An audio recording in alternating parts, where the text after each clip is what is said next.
조윤선 전 장관 재수사? 예. 출국 금지 조치가 내려졌죠. 어제 뭐 실검에까지 오를 정도로 화제가 됐더라고요. 그러니까 지금 투트랙인데 사실 블랙리스트 관련해서는 지난번 1심에서 뭐 다른 건 몰라도 블랙리스트는 무죄다. 그러니까 김기춘 전 실장도 있고 밑에서 실제 실행을 했던 비서관들도 있지만 조윤선 전 장관만큼은 뭐 전혀 몰랐었다. 갈 때마다 계속해서 바뀌었기 때문에 마침 일이 다 끝나고 나도 돼갔다. 이렇게 일단 그때는 무죄 받았잖아요. 무죄 받았죠. 네. 근데 이번에 수사는 그게 아니고 블랙리스트의 반대편 쌍둥이인 화이트리스트인 거죠. 관변 단체들을 지원을 해서 그게 국고보조금 같은 것도 들어가도록 했다. 근데 뭐 정상적인 절차를 가지고 줬으면 그게 무슨 문제가 되겠습니까? 한쪽은 안 주고 한쪽은 몰아주고. 한쪽은 안 주고 한쪽은 몰아. 그러니까 쌍둥이라는 거죠. 그거에 조윤선 전 장관이 개입을 했다라는 청와대 문건이 나왔다는 거죠. 뭐 김기춘 전 실장의 지시가 있었고 뭐 그런 것들이 나오다 보니까 검찰에서 이제 소환도 했고요. 누군가 어느 네티즌이 이런 표현을 썼더라고요. 군대에서 휴가 나왔다가 다시 들어가는 기분일 것 같다.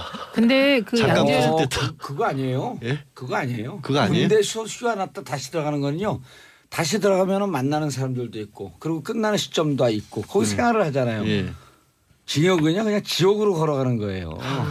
그 징역의 말이 있잖아요. 아니 뭐 아직 안 정해졌으니까 일단. 아니 근데 블랙리스트 사건도 재판 중이잖아요. 항소심에. 블랙리스트 같은 경우도 좀 불리해진 게 1심에서는 무죄가 나왔는데 이제 새롭게 관계 비서관들이 직접 조윤선 정무수석에게 보고한 수석 비서관회의에서 나온 문건이 직접적으로 보고를 했고 이른바 로우키 그러니까 눈에 안 띄도록 실행을 하라라는 지침까지 들어가 있는데 그거를 정무수석이었죠 당시에는.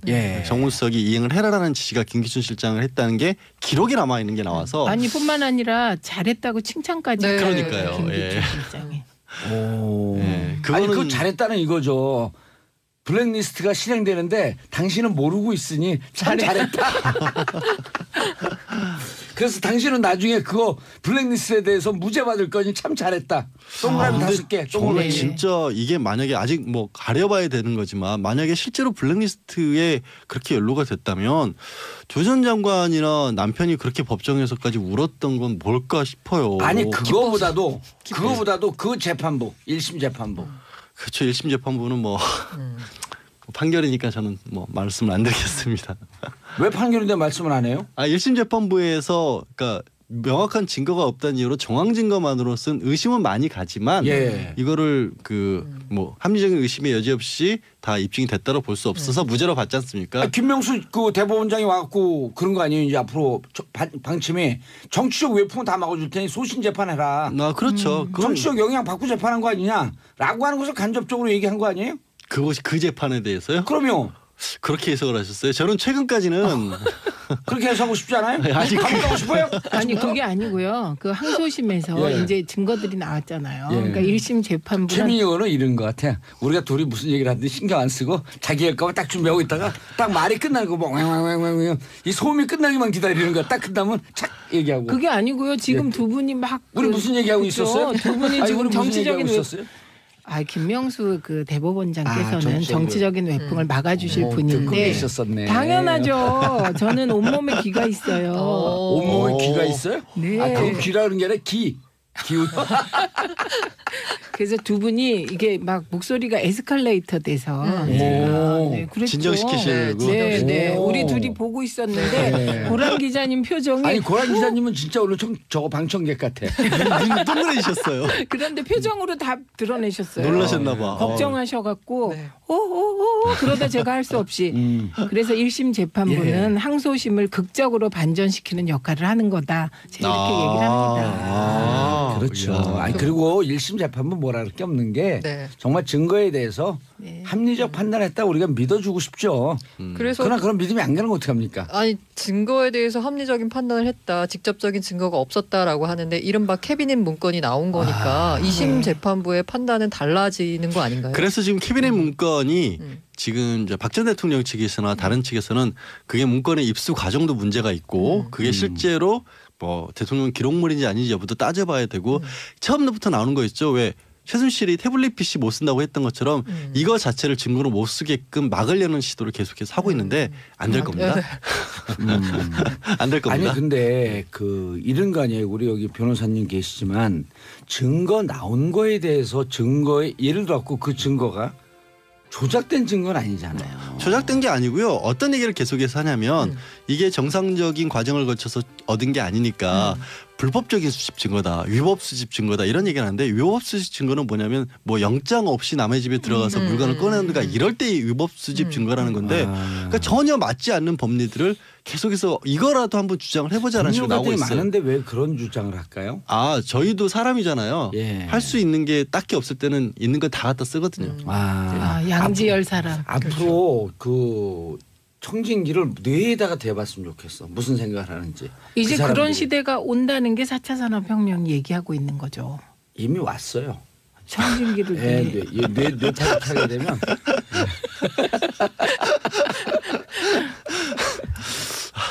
아니 그런데 진짜 위법 수집 증거 아니잖아요. 네, 위법 수집 증거가 아니죠. 청와대에 이전 정부에서 놓고 간 물건, 그러니까 관리부실을 해서 놓고 간 거고. 아니 관리부실도 아니에요. 후임 정부가 와서 이런 것을 적폐청산에 잘 써라. 자료 제공도 아니고 그냥 있는 그대로 자연스럽게 놓고 간 거죠. 그거를 가져가면 공문서 절취 혐의가 되는 거지.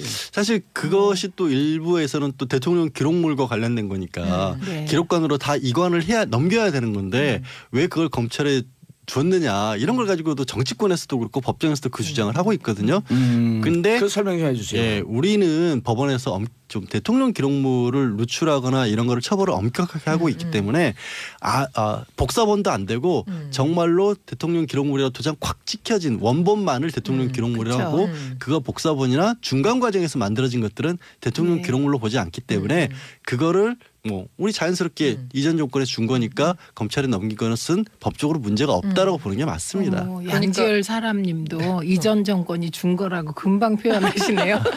어쨌든 대통령 기록물이라 함은 기록물이라고 지정을 해야지만 그렇죠. 인정이 된다는 말씀이시죠? 아니요. 그건 아니에요. 그건 아니고요. 기록물 전체하고 지정 기록물은 또 다릅니다. 대통령이나 대통령 보좌기관이 업무상 만들어진 문건들은 대통령 기록물인데 완성된 원본만을 대통령 기록물로 보고 그 중간 과정에서 수정하거나 아니면 그것의 사본은 대통령 기록물로 보지 않는다는 게 법원의 입장입니다. 그러니까 이번 거는 복사본을 검찰에 제공한 거기 때문에 문제가 될 게 없어 보입니다. 위법이 아니다. 그리고 대통령 지정 기록물은 원칙으로는요. 전임 정권에서 다 정리를 해놓고 그 기록관에다가 넘기고 그러면 넘기면서 지정 공개 비공개 이런 클래시파이 분류를 하고 넘기는 거예요. 그러니까 만약에 거기 있다라고 한다게 되면 전임 정권의 부실해요. 그리고 이건 자기들 분류를 안 해놓고 간 거예요. 그러니까 그렇죠. 이후에서 인수인계 과정에서 폐기를 하든 검찰로 넘기든 근데 이제 원래 관행대로 하게 되면 그럼에도 불구하고 그렇게 누락된 경우가 있기 때문에 이후 정권에서도 그 과정을 또 한번 해주는 거죠. 관행인데 원칙적으로 전임 정권이 하고 갔어야 되는 그리고 거예요. 그리고 기본적으로 지정을 해서 못 보도록 하는 거는요. 외교나 국방 안보 그렇죠. 그리고 개인의 민감한 정보가 들어있는 부분인데 범죄 사실이 적혀 있는 문건들인데 그걸 가지고 그걸 뭐 적법성을 따진다는 게 사실은 넌센스죠. 어제 황석영 작가와 김미아 씨 블랙리스트 피해 사실에 대해서 조사 신청을 했는데 황석영 작가의 경우는 피해 사실이 상당히 구체적이었다. 그렇죠. 2010년에 국정원 직원이 황석영 작가를 찾아와서 얘기를 했다는 거예요. 이제부터 정부 비판을 하면 개인적으로 큰 망신을 주거나 폭로하는 식으로 나가게 될 테니 자중하라. 근데 여기 폭로하는 식으로 나가게 될 테니 자중하라. 이거는 그 사생활을 다 알고 있다 이런 의미인 것이죠. 사생활에 뭐 잘못이 있나요? 뭐 잘못이 있건 없건 특히 이렇게 방송 중에 하품하는 게 그 나가면 그거는 좀 그렇잖아요. 사생활. 고란 기자님 그 방 말을 좀 끼워들으세요. 하품하지 말고.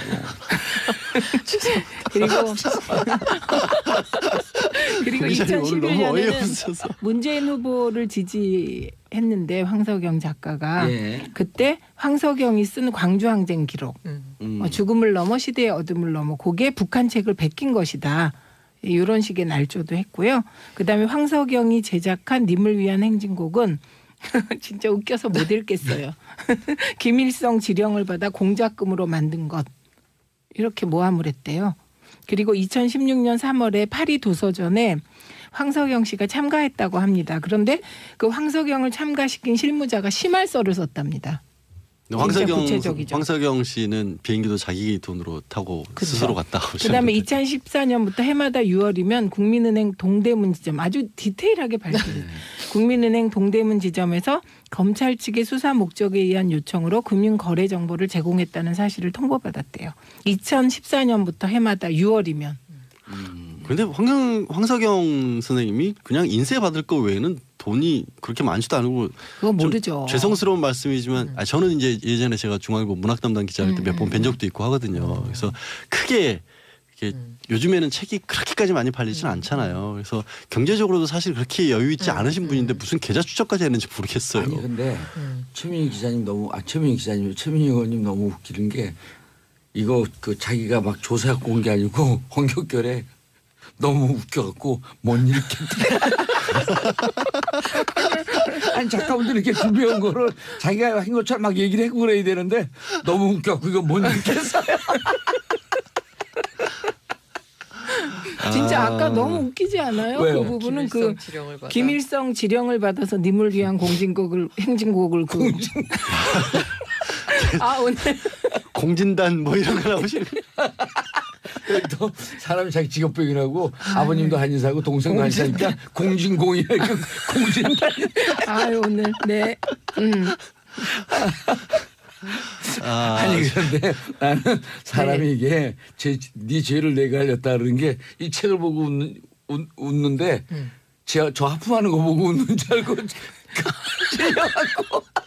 아 이게요 방금 제가 황석영 작가님 얘기하는데 갑자기 봉도사님이 거의 입이 진짜 얼굴에 반이 되게 하품을 하셨어요. 근데 제가 웃은 순간은 이 심할서 쓰고 황석영 작가를 파리 도서전에 참여시켜서 심할서 쓰고 이런 게 웃겨서 웃었는데 봉도사는 하품하는 거 보고 웃은 걸로 알았다. 도둑이 제발 저렸다 그 얘기시죠? 그렇죠. 네. 근데 유인촌 장관이 그랬어요? 블랙리스트와 나는 상관없다. 네, 그래서 제가 어제 좀 화가 나가지고요. 네, 조사해봤어요? 예, 최소한의 양심 갖고 살자. 근데 이게 그 문체부 장관인데 상관없을 수가 있을까요? 없죠. 상관 없을 수가 없죠. 그러니까 네. 주도적으로 역할을 하지 않았을까요? 그리고 고란 기장은 진짜 방청객 같아요. 아니 근데 좀 이따 네. 아주 맹활약을 하신대요. 아니야. 네. 아니 근데 이게 특히 저는 옛날에 사업할 때 간접적으로 유인촌 장관하고 연루가 돼갖고 같이 하려고 했었어요. 여기 무슨 장관 시절에요? 아니 장관 전에. 네. 시어터 하잖아 이분이. 네. 저도 이제 그거로 영어 사업을 할 때 시어터하고 연관되는 사업을 하려고 했는데 그때 저는 이미 이분의 캐릭터에 대해서 잘 알아요. 이렇게 모르고 일이 진행되는 거예요. 은근 꼼꼼해요. 그러니까 MB하고 친해진 거예요. 꼼꼼한 사람끼리. 그런데요, 이분이 이렇게 얘기를 했어요. MB 블랙리스트와 관련하여 언론과 인터뷰를 하였습니다. 해서 내가 문체부 장관으로 있을 때 문화예술계를 겨냥한 그런 리스트는 없었다. 요새 세상이 바뀌니까 그러겠구나 생각한다. 이렇게 얘기를 했습니다. 그리고 배제하거나 지원을 한다는 게 누구를 콕 집어 쪽집게처럼 되는 일이 아니다. 당시 지원 현황 같은 거 보면 금방 나온다. 우리는 그런 차별을 한 적이 없다. 이렇게 얘기를 했고요. 근데 차별하는 거 좀 좋아하시는 분 같은데? 네, 그런데 또 고백도 했어요. 뭐라고요? 자기가 MB 정부 시절 기관장, 그러니까 뭐 노무현 정권에서 임명됐던 문체부 산하 공공기관장이 있잖아요. 그 사퇴 발언으로 공개 사과한 일이 있는데 요걸 지칭해서 그게 문제였지 현장에 있던 문화예술인들과는 관계가 좋았다. 현장의 문화예술인과 관계가 안 좋아서 문체부 앞에 가서 문화예술인들이 유인촌 장관에 대해서 시위도 하고 막 그랬잖아요. 당시에. 그렇죠. 그러니까 개가 웃고 소가 웃을 일이다. 이렇게 그렇죠. 지금 분위기가 그렇습니다. 공연예술인 노동조합도 진상규명해라. 철저하게 조사해라라고 요청했다. 한일종합회 갖고도 막 항의 학생들도 항의하고 그랬었잖아요. 근데 이게 밝혀야 될 필요가 있는 게 구조의 문제를 생각해 볼 수 있을 것 같아요. 왜냐하면 박 전 대통령 같은 경우 블랙리스트가 운영된 게 비서실에서 나와서 청와대가 했고 구체적인 명단을 파악하는 것은 문체부의 일이었거든요. 그러니까 비슷한 구조가 혹시 이명박 정권 때도 그렇게 가지 않았을까. 이게 짐작할 수 있는 거잖아요. 그래서 확인을 해봐야 되는 게 꼭 문체부에는 이런 구조라면 지금 보면 사실 원세훈 전 원장이 벌였던 일이나 그 이후에 벌였던 박 전 정권에서 이 비슷해 보이는 부분들이 많아서 이것도 사실은 좀 수사를 해봐야 돼요. 아니 이게요 확인이 되었습니다. 네, 가슴 아픈 일이에요. 항소심을 극적으로 반전시키는 역할을 하는 거다. 제가 이렇게 얘기를 합니다. 그렇죠. 아니, 그리고 1심 재판부 뭐라 할 게 없는 게 네. 정말 증거에 대해서 합리적 판단했다 우리가 믿어주고 싶죠. 그래서 그러나 그런 믿음이 안 가는 건 어떡합니까? 아니 증거에 대해서 합리적인 판단을 했다. 직접적인 증거가 없었다라고 하는데 이른바 캐비닛 문건이 나온 거니까 2심 재판부의 판단은 달라지는 거 아닌가요? 그래서 지금 캐비닛 문건이 지금 박 전 대통령 측에서나 다른 측에서는 그게 문건의 입수 과정도 문제가 있고 그게 실제로 뭐 대통령 기록물인지 아닌지 여부도 따져봐야 되고 처음부터 나오는 거 있죠. 왜 최순실이 태블릿 PC 못 쓴다고 했던 것처럼 이거 자체를 증거로 못 쓰게끔 막으려는 시도를 계속해서 하고 있는데 안 될 겁니다. 안 될 겁니다. 아니 근데 그 이런 거 아니에요. 우리 여기 변호사님 계시지만 증거 나온 거에 대해서 증거에 예를 들어갖고 그 증거가 조작된 증거는 아니잖아요. 조작된 게 아니고요. 어떤 얘기를 계속해서 하냐면 이게 정상적인 과정을 거쳐 누군가 어느 네티즌이 이런 표현을 썼더라고요. 군대에서 휴가 나왔다가 다시 들어가는 기분일 것 같다. 근데 그 잠깐 양재 웃을 때 그거 아니에요? 예? 그거 아니에요? 그거 아니에요? 군대 휴가 났다 다시 들어가는 거는요. 다시 들어가면 만나는 사람들도 있고 그리고 끝나는 시점도 있고 거기 생활을 하잖아요. 예. 징역은요 그냥 지옥으로 걸어가는 거예요. 그 징역의 말이 아니 있잖아요. 뭐 아직 안 정해졌으니까 예. 일단 아니 근데 블랙리스트 사건도 재판 중이잖아요. 항소심에. 블랙리스트 같은 경우도 좀 불리해진 게 1심에서는 무죄가 나왔는데 이제 새롭게 관계 캐비닛 비서관들이 문건들, 직접 그렇죠. 조윤선 정무석에게 보고한 거야. 수석 비서관에 의해서 나온 문건이 직접적으로 보고를 했고 이른바 로우키 그러니까 눈에 안 띄도록 실행을 하라라는 지침까지 들어가 있는데 그거를 정무석이었죠 당시에는. 정무석이 이행을 해라라는 지시가 김기춘 실장을 했다는 게 기록에 남아 있는 게 나와서 아니 뿐만 아니라 잘했다고 칭찬까지 네. 그러니까요. 김기춘 예. 실장이. 오. 네, 아니 그거는 그거 잘했다는 이거죠. 그렇게 해석을 하셨어요. 저는 최근까지는 그렇게 해석하고 싶지 않아요? 아직 감옥 가고 싶어요? 아니 그게 아니고요. 그 항소심에서 예. 이제 증거들이 나왔잖아요. 예. 그러니까 1심 재판부가 최민희 의원은 이런 것 같아. 우리가 둘이 무슨 얘기를 하는데 신경 안 쓰고 자기 할 거만 딱 준비하고 있다가 딱 말이 끝나고 뭐 이 소음이 끝나기만 기다리는 거야. 딱 끝나면 착 얘기하고. 그게 아니고요. 지금 두 분이 막 우리 무슨 얘기하고 그죠? 있었어요? 두 분이 아니, 지금 우리 무슨 정치적인 얘기하고 있었어요? 김명수 그 대법원장께서는 정치적인- 정치적인 외풍을 막아주실 듣고 분인데 있었었네. 당연하죠. 저는 온몸에 귀가 있어요. 온몸에 귀가 있어요? 네. 아, 그 귀라 그런 게 아니라 기운. 그래서 두 분이 이게 막 목소리가 에스컬레이터 돼서 오. 네, 그랬죠. 진정시키시려고. 네, 네. 오. 우리 둘이 보고 있었는데 고란 기자님 표정이 아니 고란 기자님은 진짜 오늘 저거 방청객 같아. 눈 동그래지셨어요. 그런데 표정으로 다 드러내셨어요. 놀라셨나 봐. 걱정하셔갖고 네. 오오오 그러다 제가 할 수 없이 그래서 1심 재판부는 예. 블랙리스트가 실행되는데 당신은 모르고 있으니 참 잘했다. 그래서 당신은 나중에 그거 블랙리스트에 대해서 무죄 받을 거니 참 잘했다. 동그라미 5개. 정말 네. 진짜 이게 만약에 아직 뭐 가려봐야 되는 거지만 만약에 실제로 블랙리스트에 그렇게 연루가 됐다면 조 전 장관이나 남편이 그렇게 법정에서까지 울었던 건 뭘까 싶어요. 아니 그거보다도 그 재판부 1심 재판부. 그렇죠. 1심 재판부는 뭐 판결이니까 저는 뭐 말씀을 안 드리겠습니다. 왜 판결인데 말씀을 안 해요? 1심 재판부에서 그러니까 명확한 증거가 없다는 이유로 정황 증거만으로 쓴 의심은 많이 가지만 예. 이거를 그 뭐 합리적인 의심의 여지 없이 다 입증이 됐다고 볼 수 없어서 무죄로 받지 않습니까? 김명수 그 대법원장이 와갖고 그런 거 아니에요? 이제 앞으로 방침이 정치적 외풍은 다 막아줄 테니 소신 재판해라. 그렇죠. 그건 정치적 영향 받고 재판한 거 아니냐라고 하는 것을 간접적으로 얘기한 거 아니에요? 그것이 그 재판에 대해서요? 그럼요. 조윤선 전 장관 재수사? 예. 출국 금지 조치가 내려졌죠. 어제 뭐 실검에까지 오를 정도로 화제가 됐더라고요. 오. 그러니까 지금 투트랙인데 사실 블랙리스트 관련해서는 지난번 1심에서 예. 뭐 다른 건 몰라도 블랙리스트는 무죄다. 그러니까 김기춘 전 실장도 있고 밑에서 실제 실행을 했던 비서관들도 있지만 조윤선 전 장관만큼은 뭐 전혀 몰랐었다. 갈 때마다 계속해서 바뀌었기 때문에 마침 일이 다 끝나고 나도 돼갔다. 이렇게 일단 그때는 무죄 받았잖아요. 무죄 받았죠. 네. 근데 이번에 수사는 그게 아니고 블랙리스트의 반대 반대편 쌍둥이인 화이트리스트인 거죠. 예. 관변 단체들을 지원을 했고 지원을 해서 그게 국고 보조금 같은 것들 들어가도록 했다. 예. 근데 뭐 정상적인 절차를 가지고 줬으면 그게 무슨 문제가 되겠습니까? 한쪽은 안 주고 한쪽은 몰아주고. 한쪽은 안 주고 한쪽은 몰. 그러니까 쌍둥이라는 거죠. 그거에 조윤선 전 장관이 개입을 했다라는 청와대 문건이 나왔다는 거죠. 뭐 김기춘 전 실장의 지시가 있었고 뭐 그런 것들이 나오다 보니까 검찰에서 이제 소환도 했고요. 예.